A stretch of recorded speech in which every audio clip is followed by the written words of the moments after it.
Typically, when you get to somebody's back and we start working these chokes, a very common defense is for these people to start answering the phone.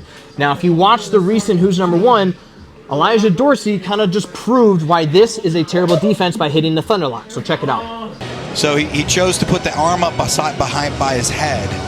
It's very common defense. It's just hanging out up there, like that, and then now there he's got it pulled behind, and it's just he got stuck.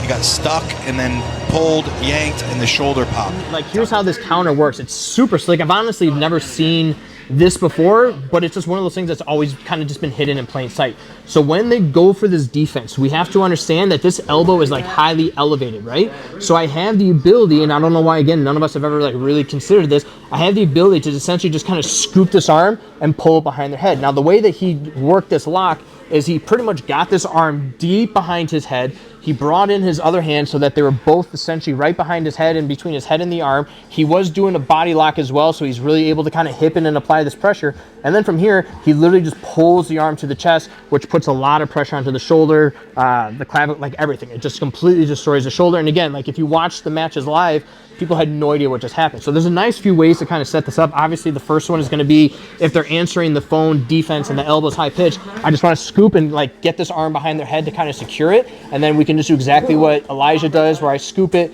and I just kind of pull straight back and we can get the tap from there.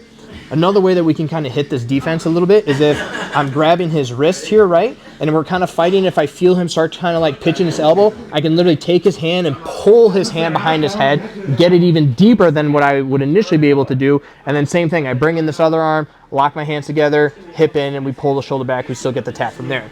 If you kind of want to secure it a little bit more behind their head, no matter how we get it, like once we get it to this position, what I can actually do is I'm going to take the opposite arm, look to cup the elbow. I'm going to take my same side hand. I'm going to look to cup the head.